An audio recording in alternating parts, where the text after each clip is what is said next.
الحمد لله رب العالمين والعاقبة للمتقين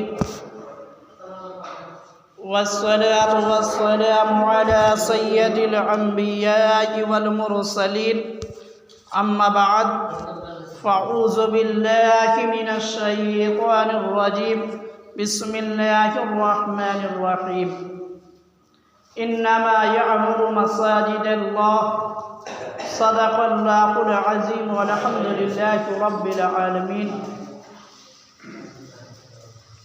میرے آقا کے پیارے غلاموں، السلام علیکم ورحمۃ اللہ تعالی وبرکاتہ۔ آئیے ایک مرتبہ درود پاک پڑھتے ہیں۔ اللہم صلی علی سیدنا صفینا مولانا محمد مبارک وسلم، صلو علیہ صلاۃ و سلام علیک یا رسول اللہ صلی اللہ تعالی علیہ وآلہ وسلم۔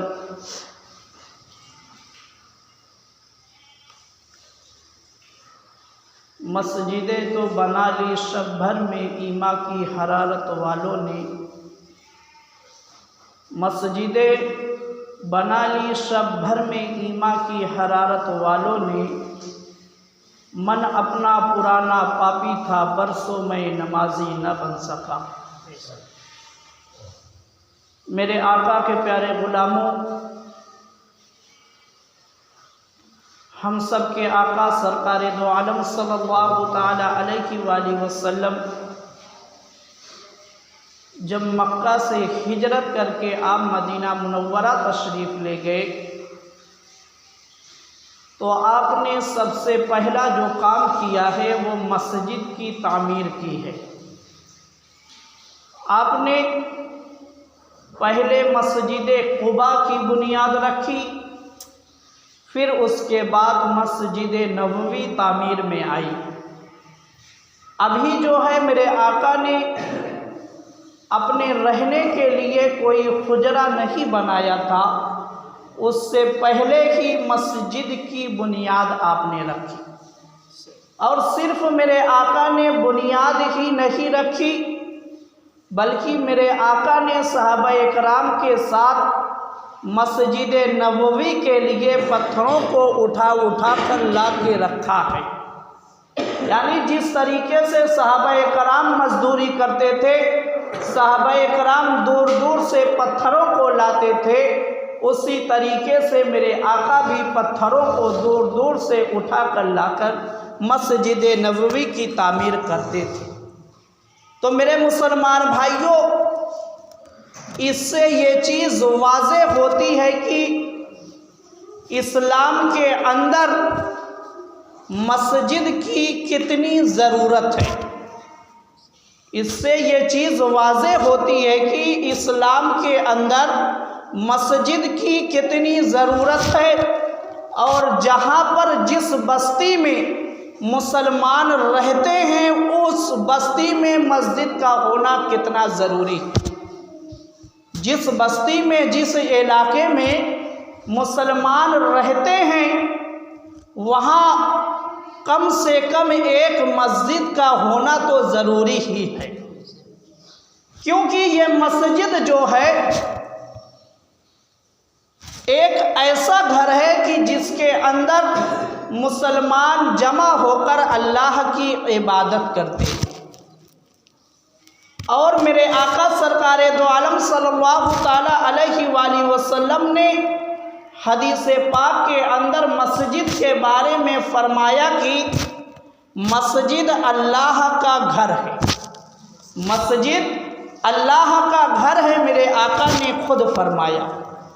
اب میرے مسلمان بھائیوں، ایک تو ہمارا گھر ہے اور ایک اللہ کا گھر، ایک اللہ کا گھر ہے، ایک مسجد ہے اور ایک ہمارا گھر ہے۔ اب ہم تو اپنے مکان کی مرمت اور اس کو آباد رکھنے کے لیے اولاد کی تمنا اور اس کو آباد رکھنے کے لیے اولاد کی تمنا تو کرتے ہیں، اب مسجد کو آباد کون کرے گا؟ تو معلوم کیا ہوا، مسجد کی آباد کرنے کی ذمہ داری جو ہے وہ مسلمانوں کی ہے۔ مسجد کو آباد کرنے کی یعنی اس کے اندر آ کے نماز ادا کرنے کی ذمہ داری مسلمانوں کی ہے۔ اب میرے مسلمان بھائیوں، مسجد تو بنا لی شب بھر میں ایمان کی حرارت والوں نے، من اپنا پرانا پاپی تھا، برسوں میں نمازی نہ بن سکا۔ آج مسلمانوں کا یہ حال ہو چکا ہے کہ مسجدیں تو گاؤں میں موجود ہوتی ہیں مگر مسجد کو آباد کرنے والا کوئی نہیں ہوتا۔ اگر بہت ہوتے ہیں، 2 ہوتے ہیں، 4 ہوتے ہیں، بہت زیادہ حد ہوئی 10 ہوئی۔ تو میرے مسلمان بھائیوں، اگر ہم نے مسجد کو نہیں آباد کیا، اگر آج ہم نے مسجد کی قدر نہیں کی، تو یہی مسجد جو ہے رو کے اللہ کی بارگاہ میں دعا کرتی ہے کہ مولا جس نے مجھ کو آباد کیا ہے اس کو جنت عطا فرمانا، اور جس نے مجھ کو نہیں آباد کیا ہے اس کو جہنم میں بھیج دینا۔ تو میرے مسلمان بھائیوں، یہ مسجد جو ہے ہم جس کو دیکھتے ہیں کہ اینٹ اور گارے سے جو بنی ہوتی ہے، یہ معمولی چیز نہیں ہے۔ مسجد جس زمین پر تعمیر ہوتی ہے، بنتی ہے، اس زمین کے بارے میں علماء کرام نے لکھا ہے کہ مسجد جو ہے ہر زمین پر تعمیر نہیں ہوتی۔ مسجد ہر زمین پر تعمیر نہیں ہوتی، بلکہ مسجد اس زمین پر تعمیر ہوتی ہے جس زمین کو میرے رب نے پہلے سے پسند کر لیا۔ جس زمین کو پہلے سے میرے رب نے پسند کر لیا ہے، اس زمین پر مسجد کی تعمیر ہوتی ہے۔ اور جس زمین پر ایک مرتبہ مسجد کی تعمیر ہو گئی، وہ زمین جو ہے قیامت تک مسجد ہی رہے گی۔ اب وہاں پر نماز پڑھی جائے یا نہ پڑھی جائے، مگر وہ زمین جو ہے وہ مسجد ہی ہمیشہ قیامت تک رہے گی۔ اب میرے مسلمان بھائیوں، جو مسجد کو آباد کرتے ہیں، جو مسجد کو آباد کرتے ہیں، حدیث پاک میں 2 حدیث ملتی ہے۔ ایک حدیث تو میرے آقا نے فرمایا کہ مسجد جو ہے وہ کشتی کی شکل میں قیامت کے دن آئے گی۔ کشتی کی شکل میں جو ہے قیامت کے دن میدان حشر میں آئے گی، اور جنہوں نے مسجد کو آباد کیا ہے، یعنی جو مسجد میں آ کر نماز ادا کرتے رہے، اس کشتی میں وہ سوار ہو جائیں گے، اور مسجد جو کشتی کی شکل میں آئی ہے وہ پل صراط سے اپنے آباد کرنے والوں کو لے کر پار ہو جائے گی اور جنت تک چلی جائے گی۔ یعنی مسجد جو ہے اپنے آباد کرنے والے کی شفاعت کرے گی۔ مسجد اپنے آباد کرنے والوں کی شفاعت کرے گی۔ اور ایک دوسری حدیث پاک میں یہ ملتا ہے کہ مسجد جو ہے سواری کی شکل میں آئے گی۔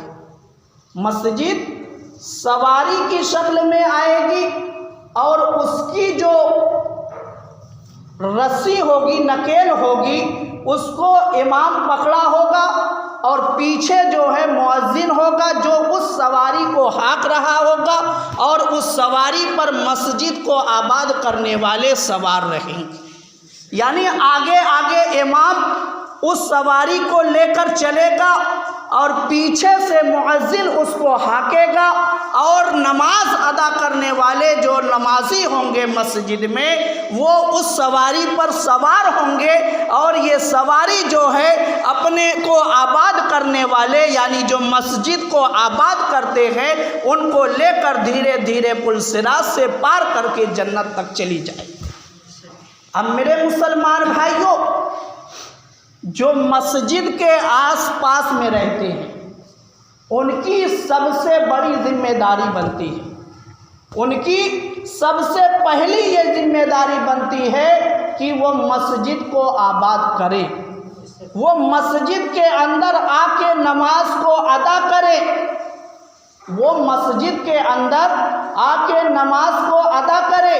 میرے مسلمان بھائیوں، یہ مسجد جو ہے وہ کوئی معمولی جگہ نہیں ہے۔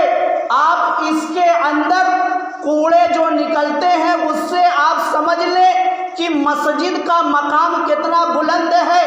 علماء کرام نے بتایا کہ مسجد کے اندر جو کوڑے نکلتے ہیں اس کو نجس جگہ پہ نہیں پھینکا جا سکتا، اس کو نجس جگہ پہ نہیں پھینکا جا سکتا، اور اس جگہ نہیں ڈالا جا سکتا کہ جہاں پر لوگوں کا پیر پڑے، جہاں پر لوگوں کا پیر پڑے۔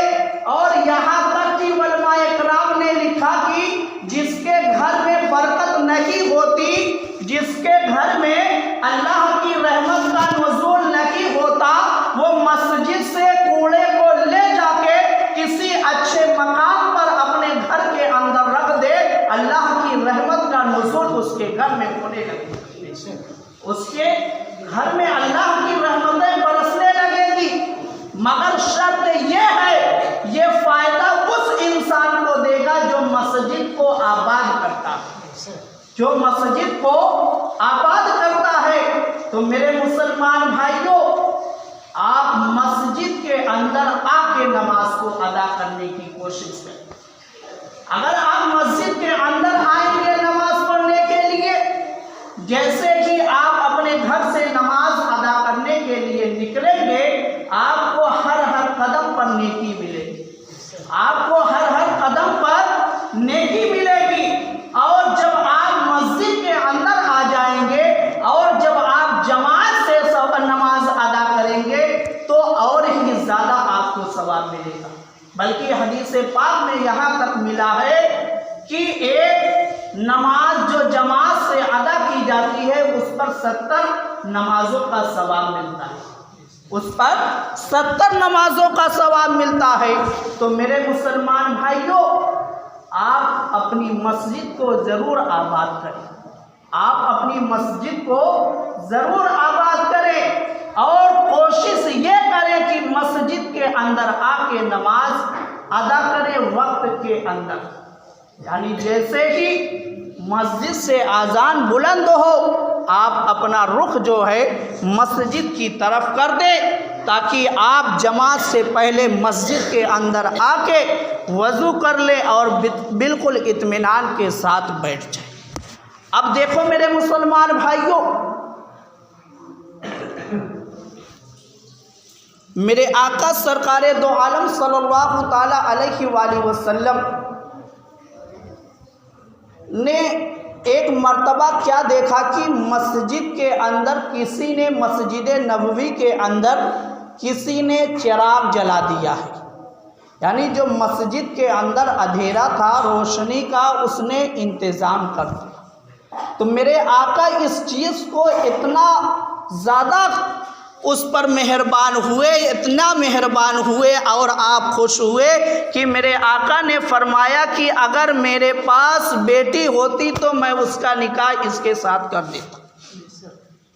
تو میرے مسلمان بھائیوں، جب ایک چراغ مسجد کے اندر جلانے پر میرے آقا اتنا زیادہ خوش ہوتے ہیں تو جو مسجد کو آباد کرتا ہے اس سے میرے آقا کتنا راضی ہوں گے، اس سے میرے آقا کتنا زیادہ خوش ہوں گے۔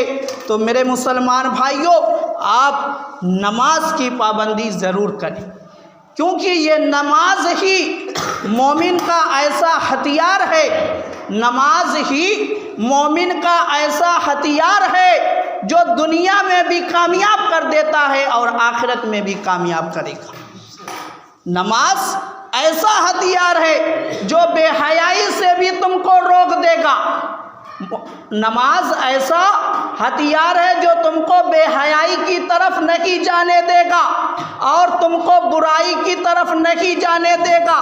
تو میرے مسلمان بھائیوں، اگر آج کے دور میں، آج کے اس ترقی یافتہ دور میں اگر آپ گناہوں سے بچنا چاہتے ہیں، بے حیائی سے بچنا چاہتے ہیں، تو میرے رب کا یہ وعدہ ہے کہ اللہ تعالیٰ نے قرآن مجید کے اندر فرمایا ان الصلاۃ تنہی عن الفحشاء والمنکر۔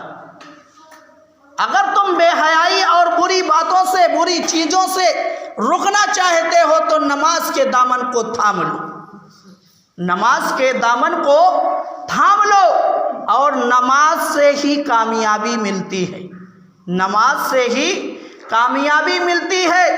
مؤذن دن بھر میں 5 مرتبہ حی علی الصلاۃ اور حی علی الفلاح کی، یعنی کامیابی کی طرف آنے کی دعوت دیتا ہے، مگر مسلمان کانوں سے تو سنتا ہے مگر مسجد کی طرف نہیں آتا۔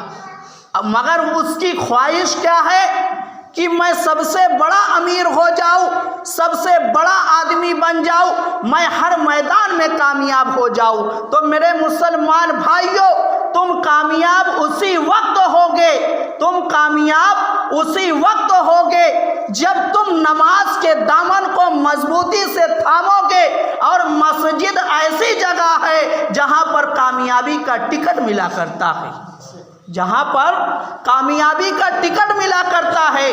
ہم اس مقام پر، اس جگہ پر نہیں آتے، بلکہ کامیابی کے لیے کہیں اور جایا کرتے، کسی اور مقام پر چکر لگاتے ہیں۔ اب آخر میں ایک حدیث میں صرف پڑھتا ہوں اور اپنی گفتگو کو ختم کرتا ہوں کہ میرے آقا سرکار دو عالم صلی اللہ تعالی علیہ وآلہ وسلم نے فرمایا کہ نماز میری آنکھوں کی ٹھنڈک ہے، نماز میری آنکھوں کی ٹھنڈک ہے۔ سمجھنے والوں کے لیے یہ حدیث بہت بڑی ہے، اور نہ سمجھنے والوں کے لیے کچھ بھی نہیں، نہ سمجھنے والوں کے لیے کچھ بھی نہیں ہے، اور سمجھنے والوں کے لیے یہ حدیث بہت بڑی ہے، کیونکہ میرے آقا نے اپنے عشق کو سمیٹ کر اس حدیث میں بیان کر دیا۔ کیونکہ جو مسلمان اپنے نبی سے محبت کرے گا، جو مسلمان اپنے نبی سے محبت کرے گا، کبھی بھی وہ یہ کوشش نہیں کرے گا کہ میری کسی حرکت کی وجہ سے میرے آقا کو تکلیف پہنچے۔ تو میرے آقا نے یہ فرمایا کہ نماز میری آنکھوں کی ٹھنڈک ہے، تو ہمیشہ وہ مسلمان اپنے آقا کی آنکھ کو ٹھنڈک پہنچاتا رہے گا۔ اور اگر تم نماز نہیں پڑھو گے تو میرے آقا تم سے ناراض ہوں گے، کیونکہ تم نے اپنے آقا کے فرمان پر اور اللہ کے فرمان پر نہیں عمل کیا۔ آپ لوگ جب مسجد کے اندر آئیں تو مکمل نماز ادا کر کے جایا کریں۔ جیسے کچھ لوگ سنت نہیں پڑھتے، صرف فرض پڑھ کے نکل جاتے ہیں، اور خصوصی طور سے جو ہے جمعہ کے دن، تو میرے مسلمان بھائیوں وہ نماز ادھوری رہتی ہے جس میں سنت نہیں ادا ہوتی، وہ نماز ادھوری رہتی ہے جس میں سنت نہیں ادا کی جاتی۔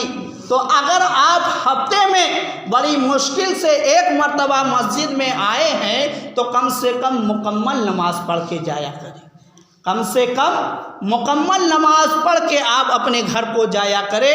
آپ سنت کو بھی پڑھا کریں، آپ سنت کو بھی پڑھا کریں۔ سنت موقدہ جو ہے، جو سنت موقدہ ہے، اس کو تو ہر حال میں آپ کو ادا کرنا ہے، اور اگر کسی مجبوری کے تحت آپ چھوڑنا چاہتے ہیں تو سنت غیر موقدہ کو کبھی کبھار چھوڑ سکتے ہیں۔ سنت غیر موقدہ کے لیے اتنی آسانیاں دی گئی ہیں کہ اگر مسلمان کسی ضرورت کے تحت بہت ضروری کام سے یا کوئی ایسی بات اس کے سامنے آ گئی ہے اور اس کو جانا ہے تو وہ کبھی کبھار غیر موقدہ کو چھوڑ سکتا ہے، سنت غیر موقدہ کو چھوڑ سکتا ہے۔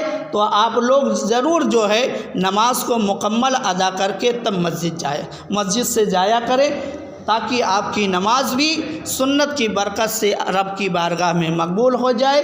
اللہ تعالیٰ کی بارگاہ میں دعا ہے کہ مولا تعالیٰ ہم سب کو 5 وقتہ نماز ادا کرنے کی توفیق عطا فرما۔ وآخر دعوانا الحمدللہ رب العالمین۔